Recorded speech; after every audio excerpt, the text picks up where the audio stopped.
Hello, everybody. We are live. So I'm going to give everybody a few minutes to join us and come on in. Just going to give people that are in here already a heads up. If you are in the BackerKit Facebook group or page, the main page, or the YouTube, your comments will come through. I'm using a new service called StreamYard, so I'm going to be able to monitor all the comments.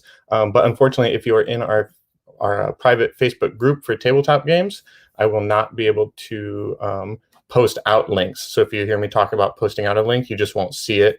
But chances are, if you're in that group, you're going to see anything I post anyway. So without further ado, I'm just going to get started. My name is Jason Furie, and I'm the community manager at BackerKit.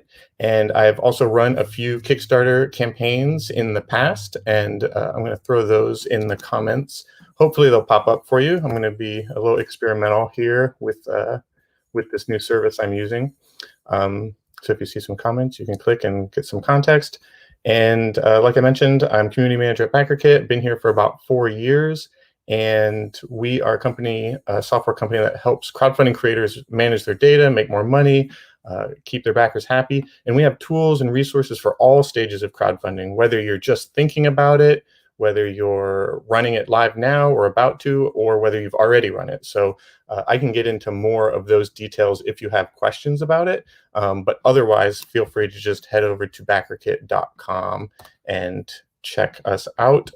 Let me know, of course. We're in a live crowdfunding Q&A, so if you have questions, now's the time. I'm here to answer questions about really anything. So it can be just about how crowdfunding works, what does it even mean to crowdfund, what platforms, what are the differences between them, or it can be about your specific project. If you're working on one and you kind of understand crowdfunding 101 and you're just trying to push your project forward and get it to launch and get it to success, I can do that. I don't know everything ever known to anybody, but if I can't answer the question, I'm sure I can connect you to somebody that can, and I would look forward to making that connection if I can't answer it specifically. I've run 2 projects, like I mentioned. They were both pretty small, under 50K each, but one of them was in the publishing and comic book sector, and the other one was in tabletop games. So I've done both of those. Hey, Martin, what's up?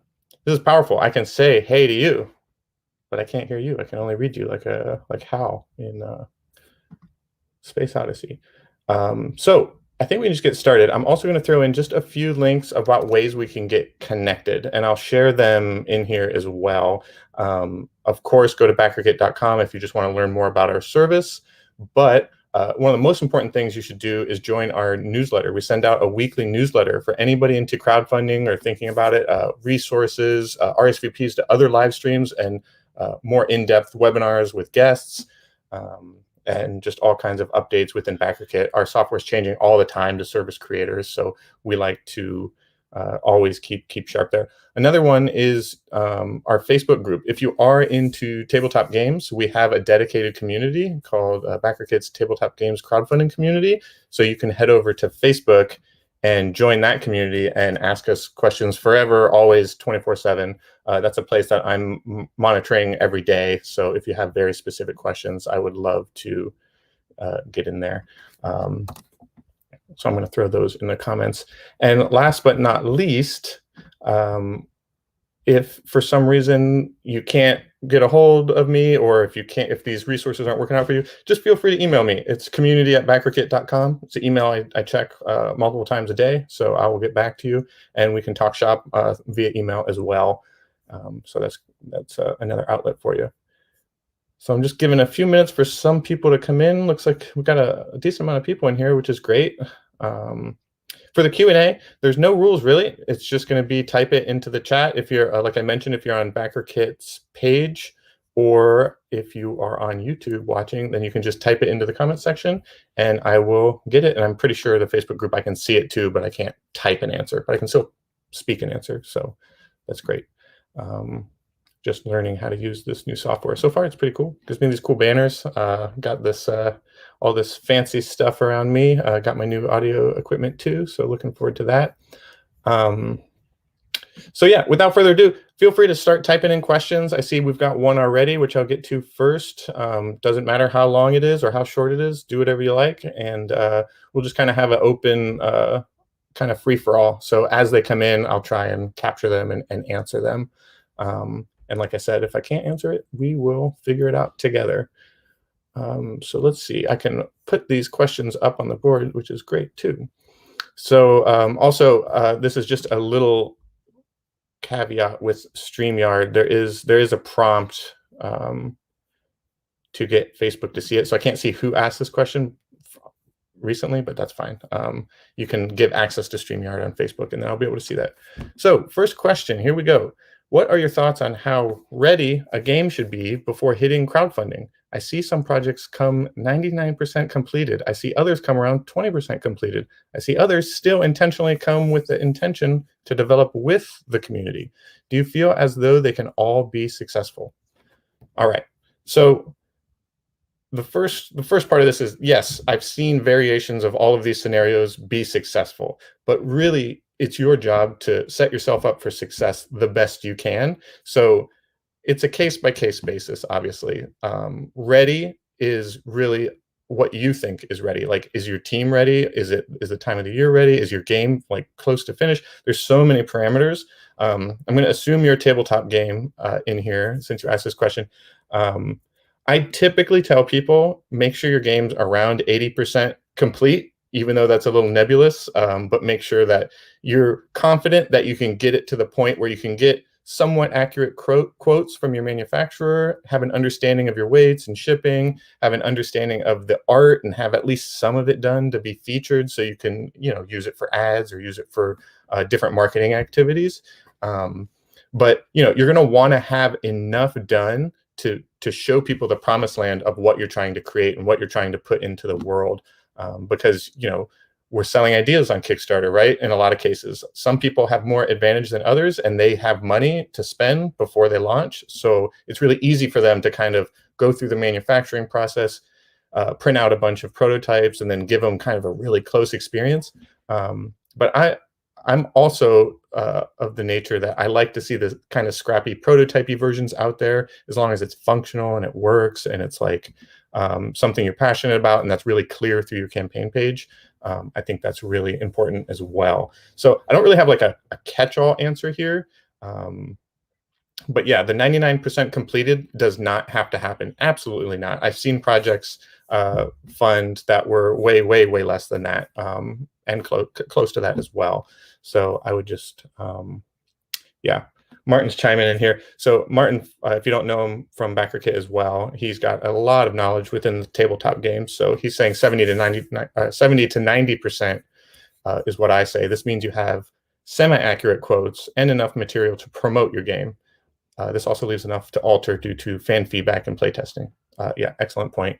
Because some people do like to get community influence, but really that should be premeditated and kind of figured out. Don't rely on them to come up with solutions, but create room for them, kind of like moments of improv where it's like, I'm making 50 cards. Maybe 10 of these cards can be voted on or influenced by my backer community. If not, I have a backup plan. So if you can kind of like strategize in that way, it's always super healthy.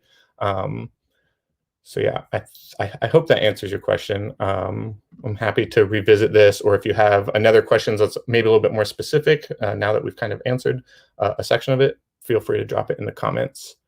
I'm going to scoot over to Zachary's question. When you're creating an email list, what's the best tactic to identify who actually going to buy and who's just signing up?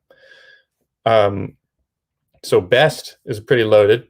I'm not sure what the best is, but when you're creating your email list, it's really, really important that you're doing it in service to the product that you're going to be bringing on to Kickstarter, Indiegogo, whatever. So everything you do is kind of tied to that. And that sounds obvious, but some people have like established newsletters that are kind of like separate. So it's really important to at least have real estate for your upcoming project in every newsletter that you're sending. And just if you send it consistently, and just try and figure it out. But to answer your question, what's the best tactic to identify who is actually going to buy it? We actually have a service that has investigated this very question. It's called BackerKit Launch. Not to be super like promo-y or anything, but it is a really strong tool because a lot of people ask this question, and we thought maybe we can build something to help with this. So in a nutshell, what BackerKit Launch allows you to do, you can do this for free. You can import your list via MailChimp, CSV, or if you have past Kickstarter projects, you can plug that data in, and it'll give you kind of a percentage if it's an email list of who's probably crowdfunding ready based on if they've used one of our BackerKit surveys before, which is a lot of people because we've been around for nearly a decade with over 10,000 projects served. So we can kind of give you a guesstimate of how strong your list is, because that is an indicator of if they're going to purchase your product, because there has to be a familiarity with the platform, with Kickstarter or Indiegogo or whatever platform you're using. A big barrier for a lot of first-time creators is people that they're reaching out to have never backed anything on Kickstarter. They don't even know what it is. They don't even know how it works. So it can get kind of frustrating because, you know, my parents didn't back my first project because they just couldn't figure it out. I failed to educate them on what crowdfunding was and what Kickstarter is and why you're gonna buy something that you're not gonna get for like 58 years in some cases. So it's like there is a big education point. But back to BackerKit Launch, you plug in your information, you kind of get that indicator, but then you can also send out messages before you even launch to that email list as early as you want or as close to the project as you want to kind of get a feel like if you want to provide some kind of incentive, like a discount or like access to an early bird if you're on like Indiegogo, or if you're on Kickstarter, something like a cool, like unique die that or dice set that could be accompanied to your game, and give them some kind of incentive to do it and get them to kind of hit a button to say like, yeah, I'll do that. I'll be there on day one. So you kind of have to get creative and use your project as like the anchor. Like, what does your community want? What is your community like expecting? And what incentives would they like? And it's not that big of a mystery, because if you have a big email list or a small email list, you can just send a poll or come up with some ideas and say, hey, I'm thinking about doing this. Would this get you to back my project when I launch it? I think a lot of times studying other projects really helps me understand what's incentivizing people, but never underestimate the power of the list that you've got, and just ask for help, ask them questions, ask them for color options or art options and stuff like that. They're more than happy to join you in that adventure. In my experience, I had a few cards in my board game that it was movie based. So we were doing movie references, and I could pick them all because I'm a movie file, like cinephile, but I wanted the community to pick a few. So before I launched, we were kind of like gauging interest and stuff like that, and getting people kind of excited about the product before they even saw what it was. And any chance you can get for them to kind of vicariously live through you as a creator and feel like they're part of the process, or actually be a part of the process. I shouldn't say feel, because they are, is really valuable. So try and get creative with it. Definitely look at BackerKit Launch, look into that and see if that's a good tool for you, because it does have baked into it a lot of templates that are kind of really standard for what we've seen across the industry over years. And these are things that just have worked time and time again. So you could try that out. If that answer is not comprehensive enough, feel free to ask a follow-up, and I'm happy to answer it. Alrighty. Similar theme here from Fabio. Thanks for the question on YouTube here. Hello, I have questions regarding building an audience before launch on Kickstarter campaign. BackerKit usually take on after the page goes live, but the first 24 hours are critical. How do you advertise before? Okay, so there's a few ways to navigate this question. Before is like how early. In my experience, no matter what category you are, or if you're tabletop or hardware tech, whatever, the minute that you know you're gonna like make something and build something and potentially put it onto a platform like Kickstarter, you need to start finding ways to build your audience immediately. And that can be through various ways. So I've seen all kinds of things work. Some people do like blog posts and bake it in, like they have pop-ups on their website where it says like, join my mailing list for this reason, have the incentive there. People create content surrounding the process of their product, like the manufacturing process, the ideation process. Everything you do, any chance you have to give people a look behind the curtain is always most welcome. And you can use that as an opportunity to also ask for their email. Like if you can gauge interest, say, oh, be sure to stay tuned, joining my email list. Now we can get into the weeds and talk about like specific strategies, like putting it in your email signature, putting it on your website, putting it as a pop-up on your website, running giveaways and contests, going to conventions, whether they're digital or in person, depending on where you're at. Getting it in front of people any way that you can is very, very important. And honestly, some people run ads. That's an option you can go to if you feel strong about that and you have kind of a 101 understanding of like building audiences and stuff like that. You could always try and do some lead generation ads where you're just kind of showing people like something's coming. If you want to be in the loop, sign up here. But really, if it's a tabletop game, every time you play test it, get that person's email. Every time you share it, get that person's email. You have to be a little shameless, just to be realistic. It is one of the most difficult things to do, like to get a really big, dedicated, strong list, because there's a lot of people out there trying to make shortcuts and try and tempt you with lists that you can buy or audiences that you can get a hold of.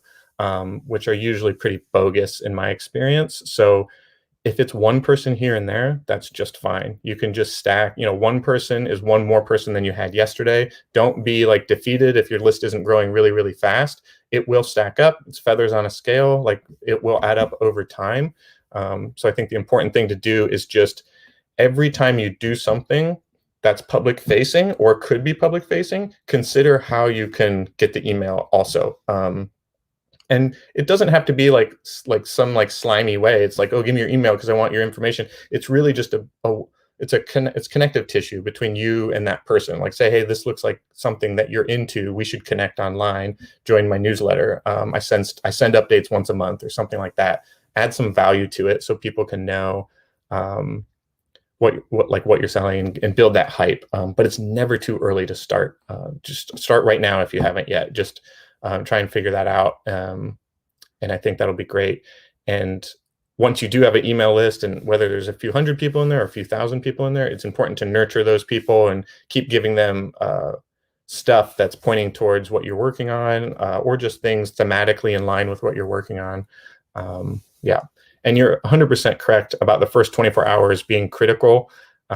That's very, very true. The second answer to the question is that window, which is like maybe a month or so, a month, 3 to 4 weeks before you launch. It's pretty important to message everybody that you've collected up until that point and let them know exactly what's going on. So BackerKit Launch is another tool that you can use to get that in there and send that type of messaging out in a good cadence before you launch. So it's like a few days before you launch, the day you launch, a few days after you launch, then let it sit for a while, then do it kind of in the beginning and the end. Because every project I've seen life cycle wise is kind of a half pipe. All the activity for the most part is at the very beginning and at the very end. And then there's just this dip in the middle. I don't care how big of a project you are, unless you have like hundreds of thousands of dollars in ads going on, it's almost always that dip. So just expect it, and you'll have a much better time. But the very first 3 days, the very last 3 days are very, very important for your success. So yeah, I hope that answers your question, Fabio. Thanks for the question. Okay, we've got one from Jay's Earls on Facebook. What's up? In September, I'm doing a Kickstarter for a kids comic. How do I balance appealing to kids and adults with my Kickstarter? That's very interesting. I don't know the exact answer to this, but I do have a kid now, and I used to work in education for about a decade. I was working with elementary school kids, and part of my job was to seek out books and go to different comic shops and bookshops and buy books for the program, the after school program I worked at, so I could give them some cool comics and some cool books to read. If anybody's in the San Francisco area, I found my best connection with a friend at Mission Comics and Art. They have a really great built out kids section, and we worked out a deal to get comic books in the kids' hands as much as possible. But to answer your question, you're speaking to kids, yes, but you're predominantly speaking to the adults because they have got the wallet and they're the ones ultimately making the choice. I've seen a bunch of strategies here. We actually have a staff working on a kid's book right now, not a comic, but like a kid's book. And something interesting I saw them do was create a parent's guide for the book. The book is about like feelings and stuff. So there's like some resources that are included in some of the reward tiers for parents. So I don't know if you have any experience or have done any research with that, but that might be an interesting avenue to go down. Obviously, really focusing on the product and the imagery and the graphics and the art and the storytelling, that's going to serve both. That's going to be good for kids and adults. And feel free to link it in the comments if you want to show us a preview or whatever of it. That would be cool, so I can get some context on what it is exactly. But a lot of that's just going to be, focus on the product, focus on what it is, be really articulate about what age group it's for, who it's for. If there's any kind of parental guidance that you can give, whether it's a little pamphlet or like a side zine or something, I would provide that. But a lot of these questions I'm seeing, these are really great questions, but like a lot of it too is like on Kickstarter, you can research like-minded projects and just kind of, you can straight up message people. I've done that totally with people I admire on Kickstarter. I would just like message them a question, or I just kind of look at their page and see what they've done and study. The best resource out there that I could provide almost anybody is just looking at projects that already came and went that were successful. And you can kind of go to the filters on Kickstarter and look for things that were funded. I usually kind of filter through backer number, not how much money they made, but how many backers they accrued, because that's kind of more interesting to me, is like how many people came to the party, not how much did it cost to get in. So kind of do some research there, and I think you'll find a lot. I did that with tabletop. I was very ignorant with all the ebbs and flows of tabletop until I actually like ran the project and researched it and looked at other things. But yeah, just make your rewards clear, share as much as you can. And just be mindful that you're selling to a parent for something for a kid. So sometimes just knowing like when it's best to use that particular book. Sometimes, kids comics, I'm guessing it's going to be like elementary school age ish, because I'm not sure. Let's see, we got a lot of great questions in here, so I'm gonna scoot on. I know that wasn't like a perfect answer, but I hope it helps, or at least gives you some ideas to start chipping away at it. Similar. What are your tips on running a Kickstarter campaign for a children's picture book? So I'm helping somebody actively work on that right now. I think the number one tips is just kind of stuff that might be really obvious, is just really have a hold on who this book is for. Some people have a tendency to try and be like, it's for anybody. It's like really good. But I know for children's books specifically, when parents are shopping for them, or, loved ones or whatever, friends, it's usually pretty age specific, like have a really deep understanding of like who it's for, what age it's for, how is it like helping developmentally, or like what's the point, like just having a really firm grip on all of that. And then other tips are just kind of behind the scenes, like manufacturing and print runs. Printing is pretty wild right now, so be sure to get a variety of quotes from different companies and manufacturers so you can have a more predictable idea of what it's going to cost. And then in a lot of cases, if it's a small run, like if your goal is only to get like maybe 100 or so, you could find local print shops that can maybe help and give you a more hands-on experience. Because there are a lot of manufacturer minimums. If you try and kind of research, a lot of companies will be like, we'll work with you, but you have to make 1,000 books. And some of these projects don't sell 1,000 books right away. So bake that into your funding goal, bake that into your plan. Like, what would you need to sell right now to at least break even or make a small profit? I'm not sure, just to get the book in people's hands. And then sometimes if you're a first-time creator, the profit's going to come much, much later. Like if you do a print run for 1,000 books, but you only sell 400 on Kickstarter, then that excess stock is where you're going to make the profit, because you're going to already get your Kickstarter funds and all that stuff. But yeah, a big piece of advice, this probably goes for all projects. Do your due diligence with your quotes and manufacturing costs, and shipping especially. Shipping is wild right now. So just try and think about those kinds of things. With books, though, you get media mail if you're in the US. I'm not sure if that's where you'll be shipping from, but that's an advantage, something to factor in. But yeah, if anything else comes to mind, I'll pop it up. But I've run a zine comic book, but it was like for adult comic book. And with me, it was just a lot of it was less about the art and the story. I kind of had that on lock, but it was more about the manufacturing process and understanding how it works and the timelines and the costs. Like there's a lot of costs that I didn't understand until I actually went through the motions. So try and get some research done and do some quote comparisons, get a few places under your belt. All right, we're gonna move on here. Another question from Facebook from Joe. Thank you. I'm using Kickstarter for my upcoming campaign and plan to charge a flat rate for shipping, but plan to charge shipping after the campaign is over. How do you manage charging for shipping, confirming addresses post-campaign? That's a great question. And that's kind of the origin of where BackerKit comes from. We've way back when, the first tool we built was called a pledge manager. I'm not sure if you're familiar. If this is 101 for some folks, I apologize. But a pledge manager is a way for you to kind of organize all of your backers and information and data, shipping information, weights, everything you can think of into one central place to make it super easy for you.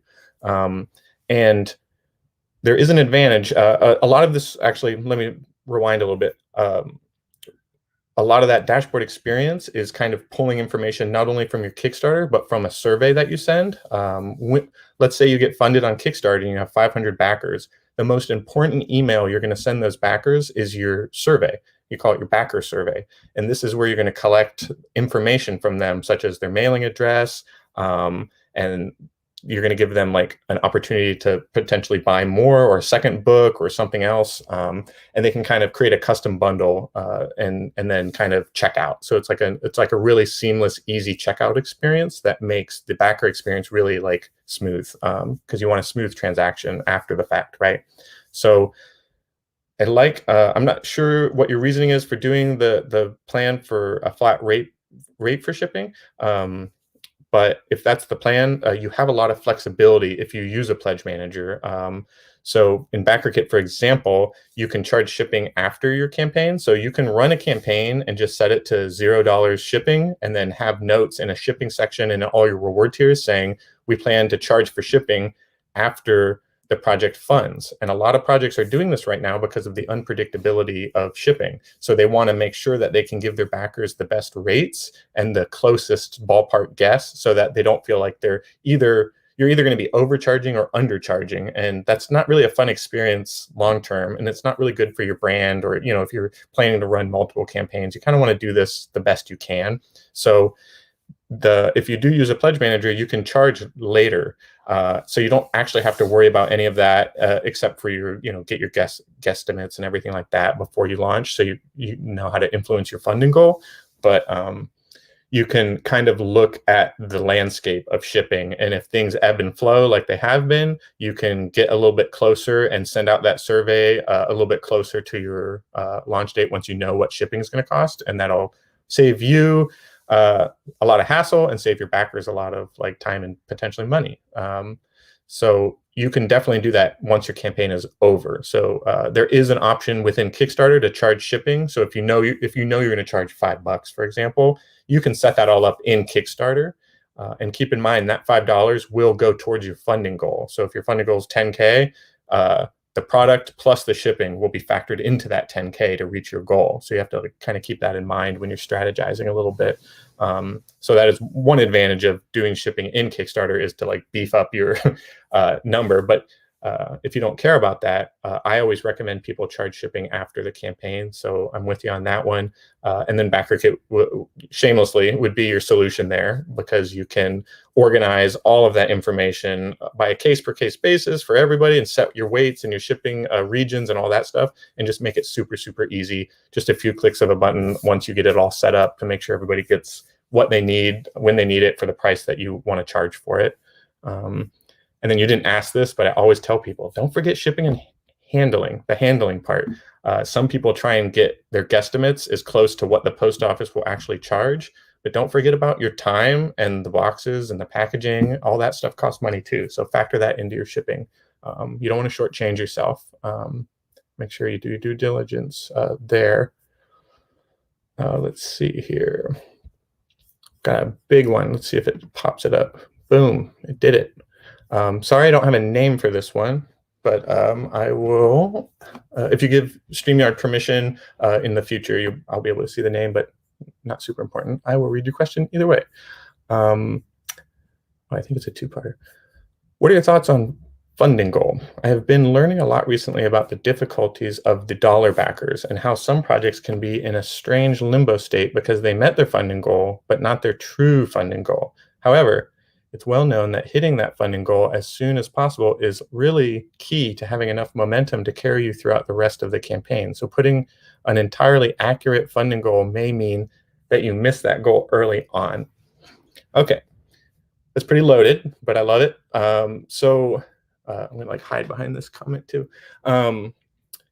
So with funding goals, I always err in the direction of transparency and just like really figure out your margins and what's realistic for you. I know Kickstarter's been trying to implement like pie charts and stuff like that so people can be more transparent with where the money is going. But realistically, you're a creator, you might want to make X amount of profit. So you might have a funding goal that's not public, but that you personally want to reach. But my main piece of advice for funding goals is find a number that's going to get your game or your product or whatever you're making made, and you have a lot of wiggle room. So you're not like, I encourage people not to bake in a huge profit margin, and also don't undercut yourself and try and get too accurate. You need to give yourself some wiggle room with your funding goal, because it's all or nothing. If you don't make it, you get, if your goal's 10K and you make 9K, you don't get anything and the project is unfunded. So I would try and find the lowest number possible that you could get away with that will get you to manufacture your product and get it in people's hands. So almost breaking even. Now this is different for different creators at different cycles. I'm kind of speaking to you as a first-time creator. I'm not sure if that's your case or not. The more you stack and the more projects you run, you might have reasons for doing it a different way. But if you're running your first project, I would just try and get it as close to possible where for a fact you're going to break even, and then you have a little bit of room, like add in a little bit of profit wiggle room, so you don't like hurt yourself, because there will be unexpected challenges and fees, whether it's through manufacturing or shipping or whatever. It's just going to happen. It happens to everybody. So plan for the unexpected a little bit. And then just to reframe the dollar backers, I actually love dollar backers because, one, they're supporting you, and a dollar's a dollar. That's great. And two, they, if you use a pledge manager like BackerKit, they are going to be put into your system. And to me, once you're funded, and let's say you have excess product and you want to sell to them, that's your number one next person to sell to, because they've already opened up their wallet, put in their credit information, gone through the whole process. So they are up next, most likely, to spend more money. A lot of people think once the campaign's over, it's all about making more money from new people. But I think working at BackerKit, I've realized the number one way to make money is to just make more money off the same people. So people that maybe already pledged to you are going to buy an extra game or 2 games or 3 games or an extra product. And then people that backed really low might want to up their pledge now that you're funded and they know it's a real thing. Maybe they backed for $25, but now they're like, no, I kind of wanted that $60 tier. So in BackerKit, they can up their pledge before you ship. So it's not locked until the survey is done and sent.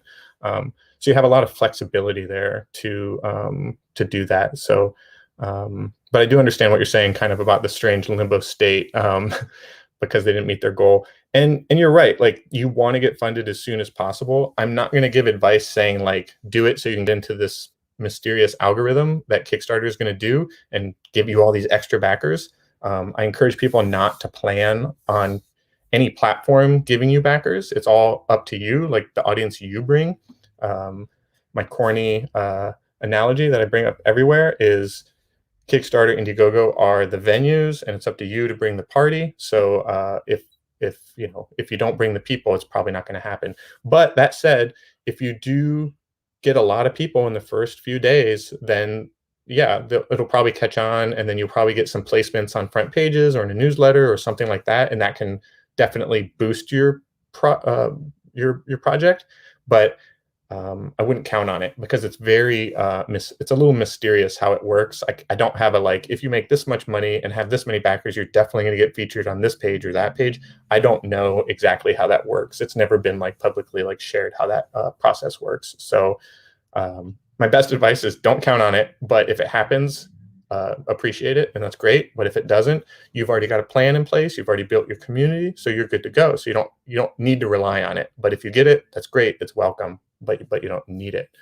So yeah, I think too long didn't read would be try and find a way to get as close to breaking even where you can get to that funded quick and make sure that your product can get made, and then the rest of it's just going to be kind of gravy, and then you can stack and use the rest of your 30 days to maybe get creative with ways, or add stretch goals and stuff like that.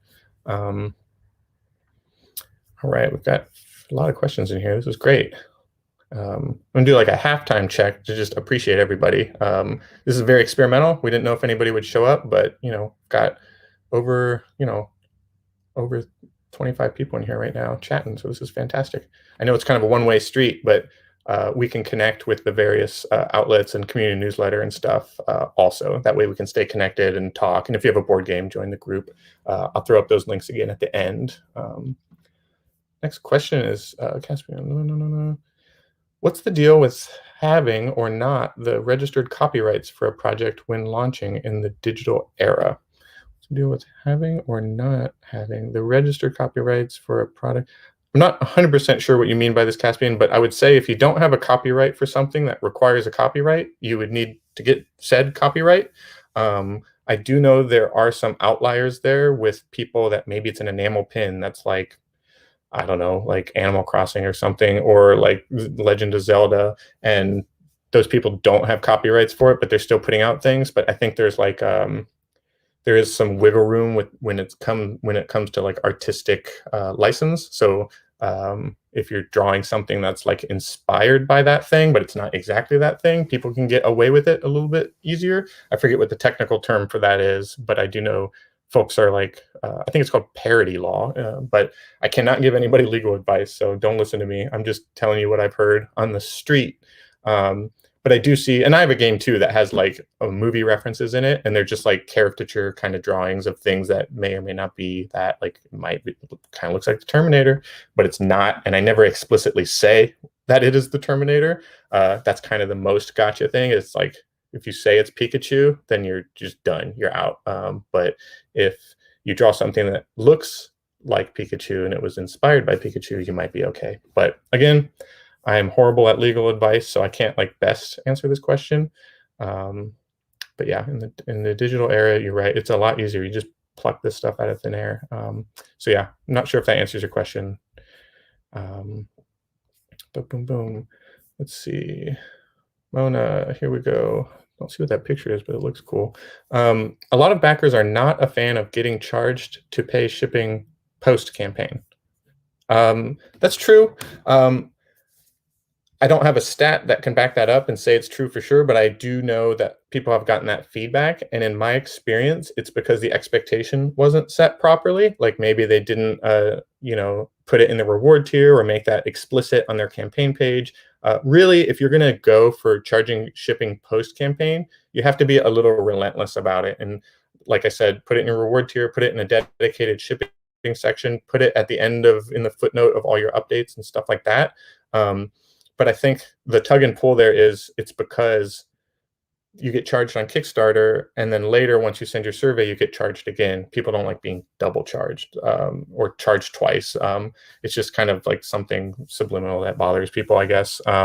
So I can kind of understand it from that way, but you have to remember, if you're running a Kickstarter campaign, you've built the community that you're serving. So you should be like laying down those expectations as early and as often as possible. That way that if it's really, really clear and it bothers somebody, they just won't support it. But I have a hard time believing people will be like, I was going to back this game that I really want, but they're charging for shipping afterwards, so I don't want it. I think it's just more about the expectation and clearly explaining like why are you doing it, and then also just like how it actually works. So just make sure that you do your due diligence there and be very communicative.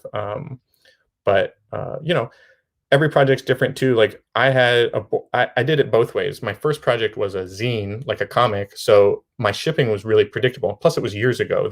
All these shipping things weren't wild. I knew for a fact I could probably ship this thing for about X amount of dollars. So I just went ahead and did it all through Kickstarter, and it was just fine. And people were like, great. But then I did the board game, which was a little bit more unpredictable. I didn't have the weights down. I didn't have the dimensions down yet.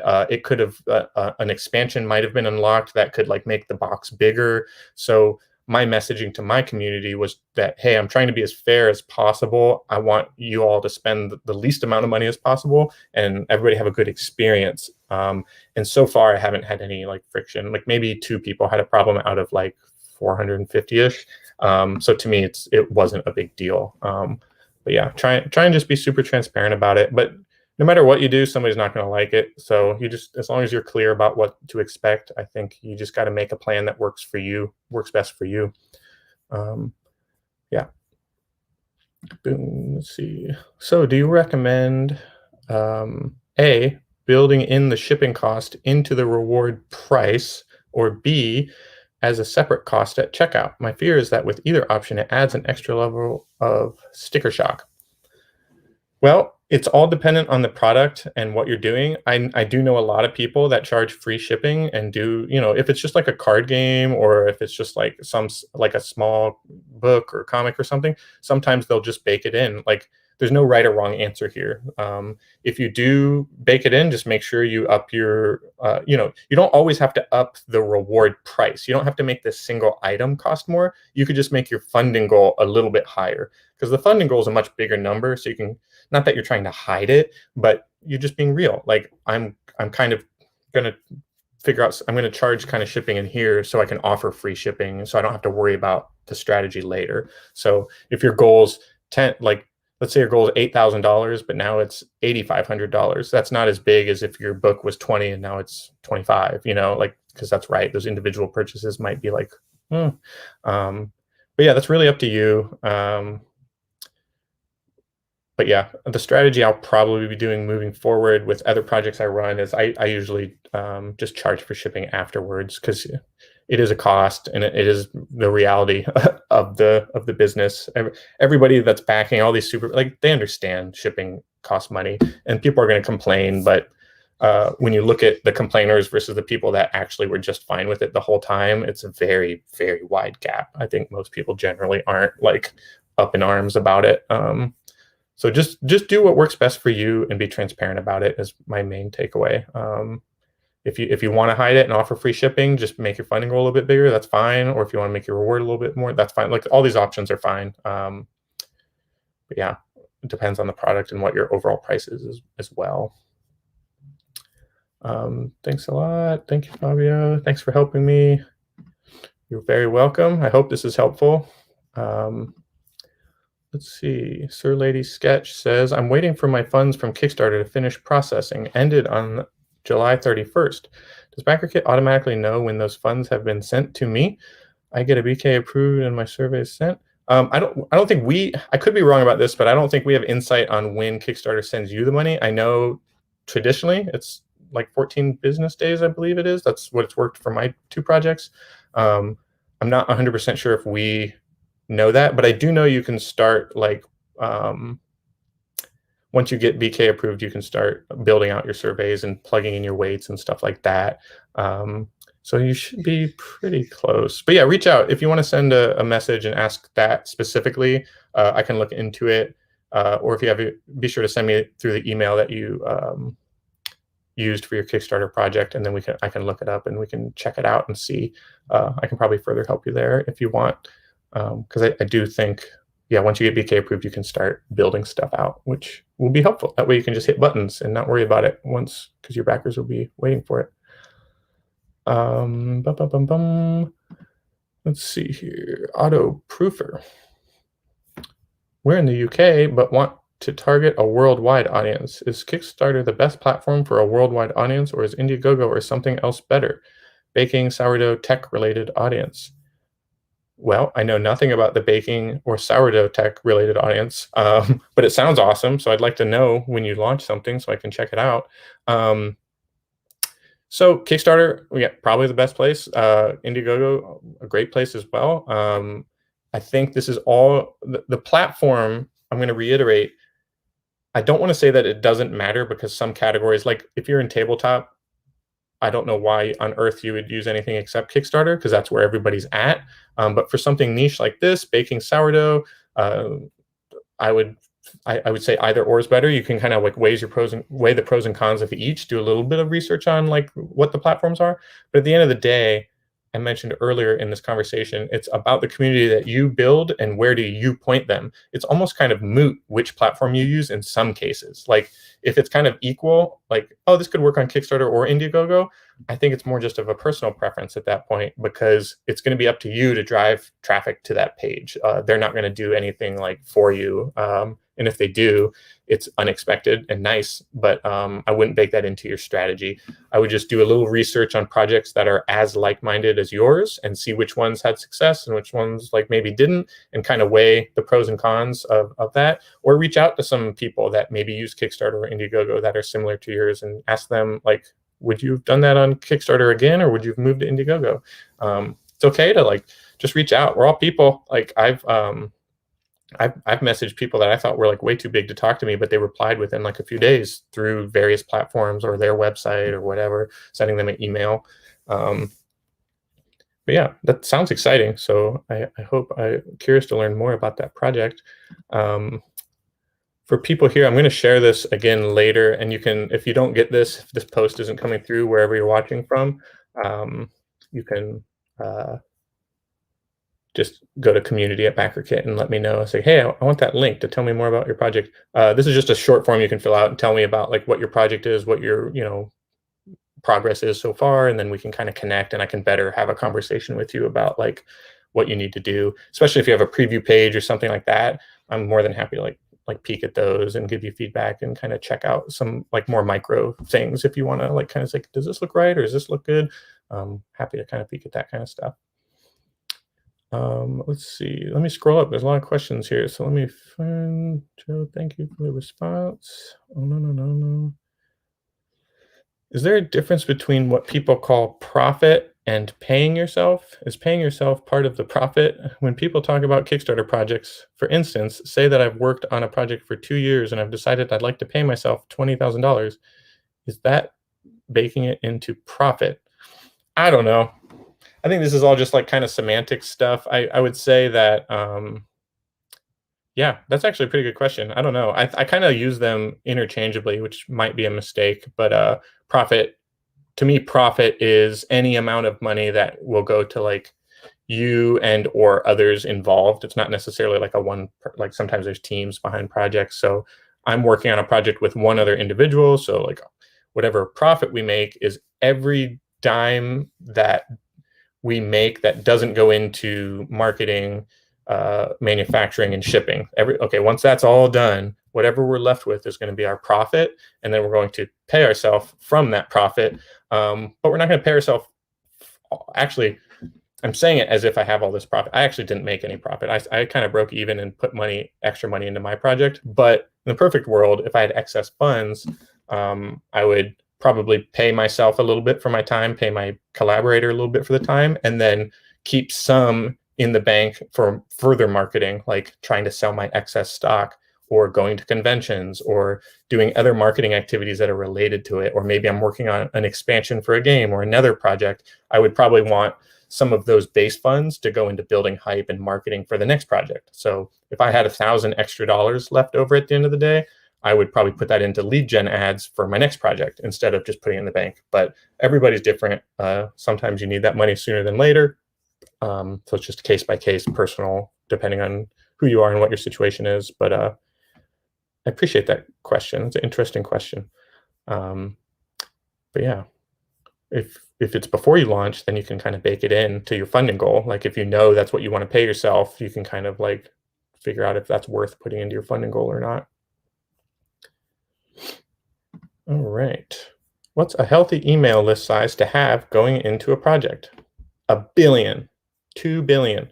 This is an excellent question because I think there's a lot of misconceptions about this. We do talk a lot about emails, and someone from our team is actually working on a calculator that can help you understand this number because there's a lot of factors that go into it. What is your funding goal? How much is your core product? What category are you in? What platform are you on? Like, there's a whole lot of things that you need to consider before you are comfortable enough knowing that your email is good enough.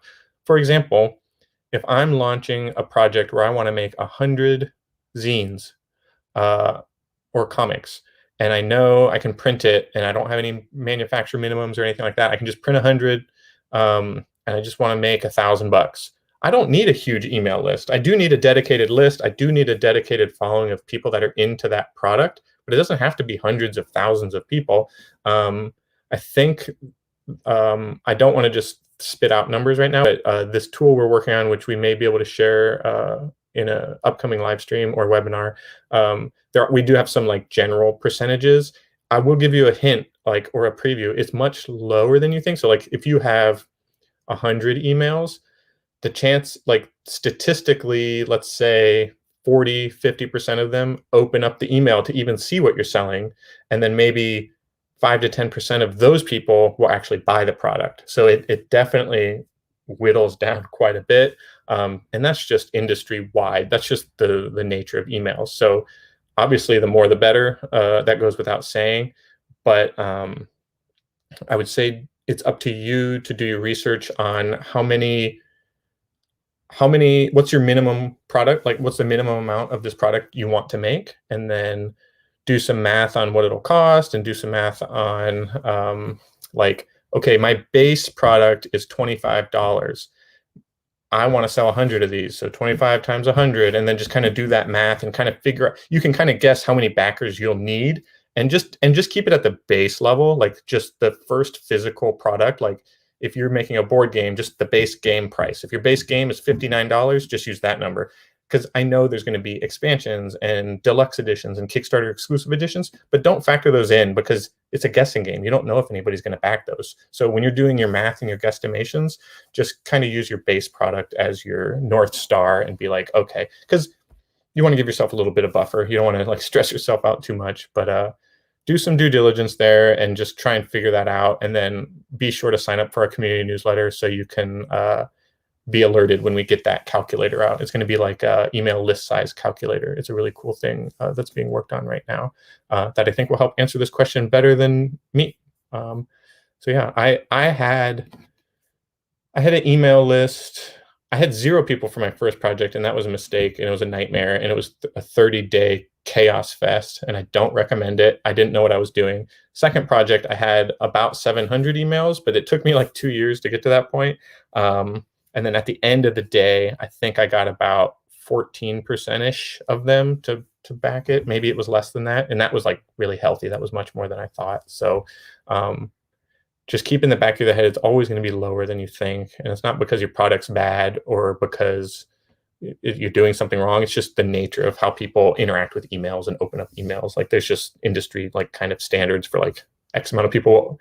Some X amount of people won't even open it until it's too late, until your 30-day campaign's over. So it's kind of a headache.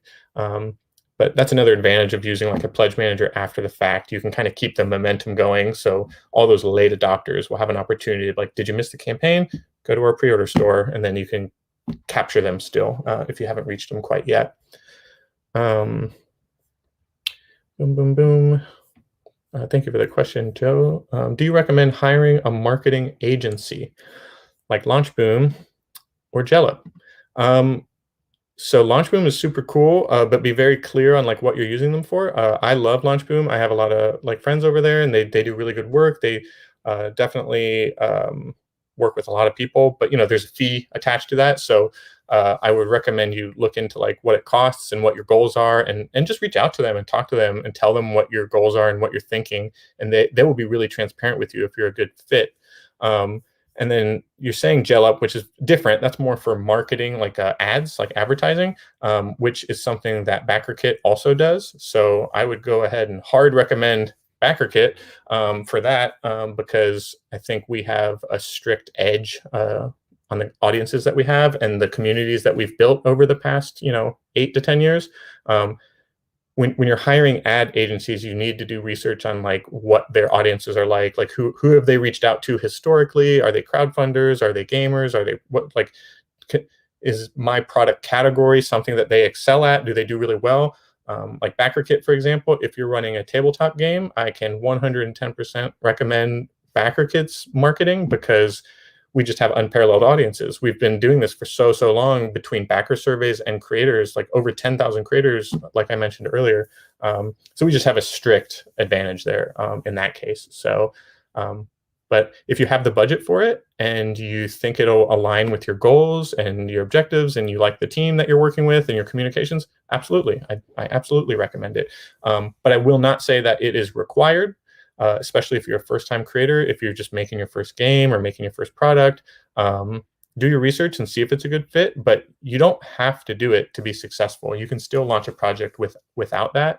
And then maybe you want to revisit those agencies when you want to scale up and run your second project or third project, when kind of have a more of a heartbeat on your community and like have a little bit more expectation around like what you can do. And then just to dispel a myth, a lot of these companies, like it's not like, I don't know. It's you just have to be really mindful of like the money you're putting in and the money you're going to get from it. They call it return on ad spend. So it's like how much money you put in, how much do you get back? Is it twice as much? Is it 3 times as much? For me, for a first-time creator, I've run 2 projects, but I still consider myself pretty new. I really was okay breaking kind of even, so my expectation was pretty low. So like I didn't have like, oh, I'm going to make $1 million through this service that I'm just gonna, if it was that easy, we'd all be doing it. So just kind of like put your expectations in check and try and figure out like what will work for you and like what's the lowest barrier that will be acceptable. And then the team, I can speak for BackerKit, will be very transparent and like work through the process. But that does require you do have to apply for it. It's not open to everybody. So you'll have to go to the BackerKit.com website and apply for it and let that team know like what you're all about and what you're planning. And if it's not a good fit, they'll be really honest about it. And if it is a good fit, then they'll be really honest about it as well. But yeah, look at a bunch of different agencies and see what's up. Because I think there's a lot of good ones out there. Sir Ladies Guys, you're welcome. Oh, this is a good one. Will Textorus, a cool name. Can an Xmas product succeed on Kickstarter? Sure, why not? If you've got a community that's super hyped about Xmas products, you can be successful. I will say that it's probably like, I don't think you're gonna get anything like extra, just like organically. I don't think people are gonna be like going to Kickstarter to shop for Xmas themed things necessarily, but if you have an audience that's ready to accept that and like dive in and back something like that, then sure, go for it. It's all about what you're doing and what community you're building. So if that's something they're telling you they want and you have a way to deliver it, Kickstarter could be your platform, and then that could be great. But be really careful because when you start doing things that are themed off times of the year, the expectation is kind of set and there's nothing you can do about it. So you have to be like really, really confident that you can deliver when you say you're going to deliver, and have enough room for unexpected things, because that could be wild. So I can't say don't do it, but I will say be careful and do your due diligence with what your community wants. But if you're going in blind without an email list and you're just thinking that, oh, everybody's into Christmas, I'm just going to do something, or Xmas, I'm going to do something themed like that, it's probably not going to work. Just to be honest, that's not really how the platform works. It's really about just bringing in the people. So be curious to see, though, if you fill out that form I linked, be curious to see if you have a preview page so I could learn more about that. I'm intrigued. I could be your first backer. You never know. It looks like we've got one more question and also one more minute. That was just like a good meal. That was just like perfect timing all around. Table Golf Association. Nice. I like the image coming from YouTube. How do you calculate the funding levels for each new stretch goal? It's a great question. So there's no science like that says this is exactly how you do it, but I will give you a few tips about stretch goals that I've seen work in the past. One of them is to not reveal all of your stretch goals immediately. Like, don't have this big roadmap of presumption that's just like, when I make $1 million, I'm going to give you a cat face. Like, if you do that, it's like really confusing. And then people, like, I don't know, because if you're funding, like, let's say you've made $2,000, but one of your stretch goals is like for way in the distant future, that's really turn off to like people that are landing on your page. So I would, the strategy with stretch goals, in my opinion, is reveal a couple of them. You can do it right away. You can have a section for stretch goals before you even launch. And once you launch, people can see that that's part of it. Or you can reveal them as an update once you launch or once you get funded. But I would only reveal like two-ish at a time. And then the third one should be kind of shrouded in mystery. Like, one is this, two is this. If we reach that, three is this. Like, be modest about it. Don't be like, don't presume too much. And I would keep those at achievable intervals. So kind of get like, once you launch, you'll kind of know, kind of maybe after a few days, like, I think I could make this, I think I could make that. Because to me, stretch goals is all about engagement. It's not necessarily about the products that you're going to offer as the stretch goal, more about keeping people that are already there engaged. It's kind of like more like retention, right? Like, you've got people there, so now you want to entertain them and give them reasons to share it with other people and give them reasons to be even more excited about something they were already excited about. It can be a really great strategy if you think it out, but just do a couple at a time, space them out, like not too tight, but not too long either. Just try and find your own sweet spot for your specific product. And I think you'll have some success with it. I unlocked 3 stretch goals, but I had like plans for like way more because I was like, my things, I'm going to make all kinds of money, but I just didn't get that far. So I was glad that I didn't reveal those things later, because those things that I could have revealed later can now turn into like an expansion and a whole different project, you know?